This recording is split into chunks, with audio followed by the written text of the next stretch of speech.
आता isakal.com आहे देशातील नंबर 1 ची मराठी न्यूज वेबसाईट। प्रत्येक अपडेटसाठी isakal.com ला नक्की भेट द्या।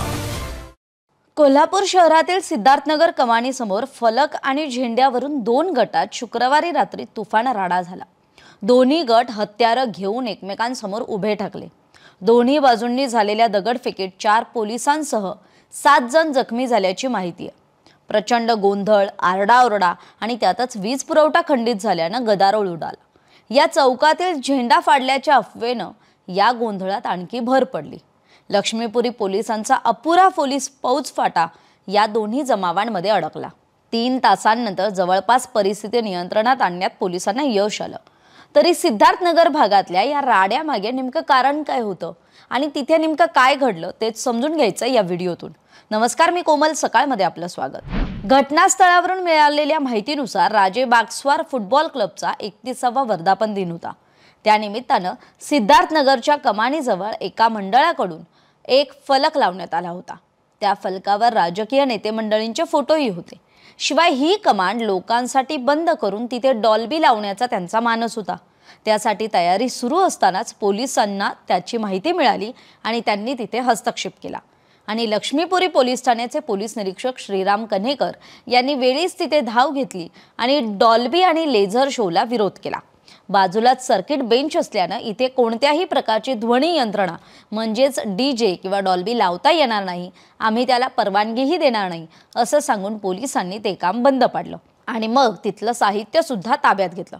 बरं, आता हे सगळं झालं दुपारी, तरी या मंडळाच्या कार्यकर्त्यांचा उत्साह काही कमी झालेला नव्हता। त्यांनी कमानीजवळ राजकीय नेत्यांचा फोटो असलेला आणखी एक मोठा फलक उभा केला।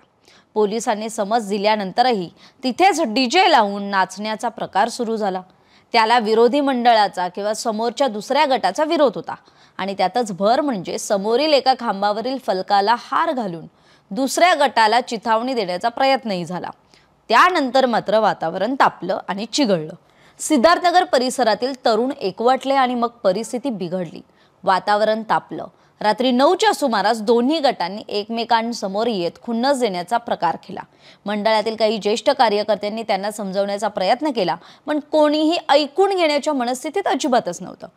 अखेर 9:30च्या सुमारास दोन्ही गटांनी एकमेकांना शिवीगाळ सुरू केली आणि मग या तणावात आणखीच भर पडली आणि मग 9:30 नंतर सिद्धार्थनगर अक्षरशः पेटून उठलं।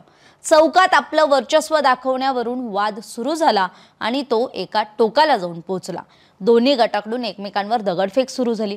पुढे याचं रूपांतर राड्यात झालं। सीपीआर चौकाकडून छत्रपती शिवाजी पुलाकडे जाणारी अनेक वाहनं भर चौकात सुरू असलेला हा प्रकार पाहून आधी तर घाबरले आणि मग त्यांनी तिथेच थांबणं पसंत केलं आणि मग जमाव हातात काठ्या शस्त्र घेऊन एकमेकांच्या दिशेने सरसावल्यानं पादचाऱ्यांसह गाडीतील प्रवाशांचा आणि वाहनधारकांचा थरकाप उडाला।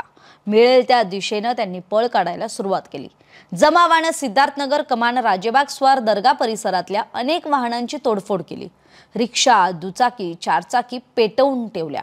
लक्ष्मीपुरी पोलीस ठाण्याचा फौजफाटा तिथे आला खरा, पण तोही अपुरा होता आणि 2 जमावांच्या या वादात अडकून पडला।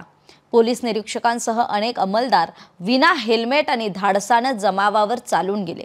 झाडाच्या फांद्या, काठ्या अशा अपुऱ्या साहित्यासह पोलिसांनी जमावाला पांगवण्याचा पुरेपूर प्रयत्न केला। अशातच जमावानं टेम्पो उलटवून तोही पेटवून लावला। पोलिसांनी वेळीच हस्तक्षेप करत आसपासच्या घरातून पाणी आणून आगीवर नियंत्रण मिळवलं आणि त्यामुळे पुढचा मोठा अनर्थ टळला।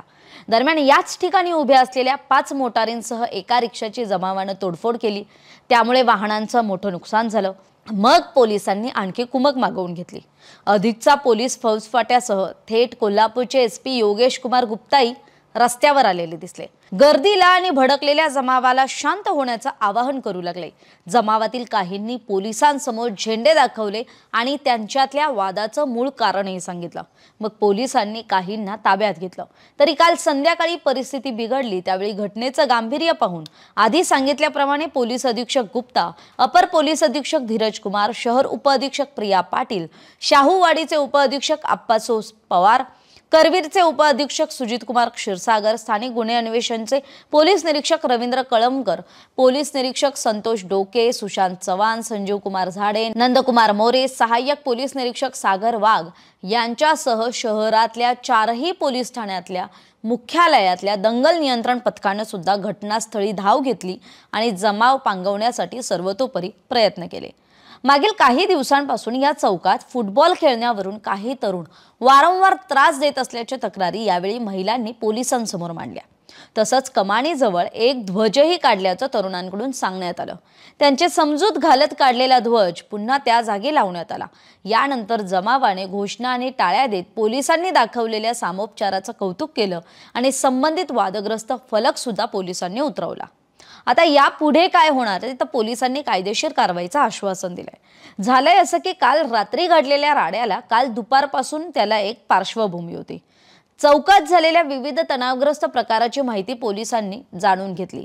मुख्य चौकात गेल्या काही दिवसांपासून जो प्रकार सुरू आहे त्याची सुद्धा पोलिसांकडून गंभीर दखल घेतली जाईल। प्रत्येक दोषीला शोधून त्याच्यावर कडक कायदेशीर कारवाई केली जाईल। यामध्ये कोणाचीही गय केली जाणार नाही असं पोलीस दलातर्फे उपअधीक्षक सावंतांनी जमावाला आश्वासन दिलं।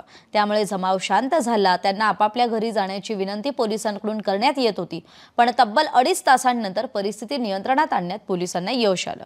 बरं, जमाव जरी पांगला तरी 4ही पोलीस ठाण्यासह स्थानिक गुन्हे अन्वेषण विभाग, राखीव पोलीस दल, दंगल नियंत्रण पथक असा जवळपास 300 पोलिसांचा फौजफाटा सिद्धार्थनगर चौकात तैनात होता।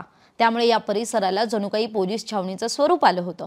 तणावग्रस्त परिस्थितीमुळे रात्री उशिरापर्यंत सीपीआर चौकातून शिवाजी पुलाकडे जाणारी वाहतूक, शहर वाहतूक पोलिसांनी बॅरिकेड्स लावून अन्य मार्गाने वळवली होती। तरी कालच्या राड्यात आणि दगडफेकीत अनेक जण जखमी झाले। त्यात 4 पोलीस कर्मचाऱ्यांचा सुद्धा समावेश असल्याची माहिती आहे। त्या जखमींना आता सीपीआर मध्ये दाखल करण्यात आलंय। रात्री उशिरा आणखी इतर जखमींना सुद्धा उपचारासाठी दाखल करण्याचं काम सुरू होतं। शिवाय रात्री 12च्या सुमारास पोलिसांनी घटनास्थळाचा पंचनामा करण्याचं काम सुरू केलं।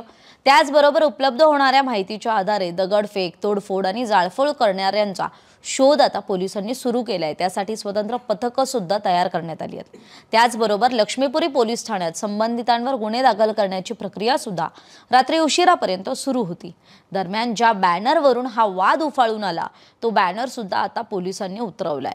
सकाळपासून सिद्धार्थनगर परिसरात परिस्थिती नियंत्रणात असली तरी वातावरणात मात्र तणावपूर्ण शांतता आहे। महाराष्ट्रातील सर्व बातम्यांचे विश्वासार्ह व्यासपीठ सकाळच्या सर्व सोशल मीडिया प्लॅटफॉर्मला लाईक, फॉलो आणि सबस्क्राइब करा। तसंच सर्व नोटिफिकेशनसाठी बेल आयकॉन प्रेस करायला विसरू नका।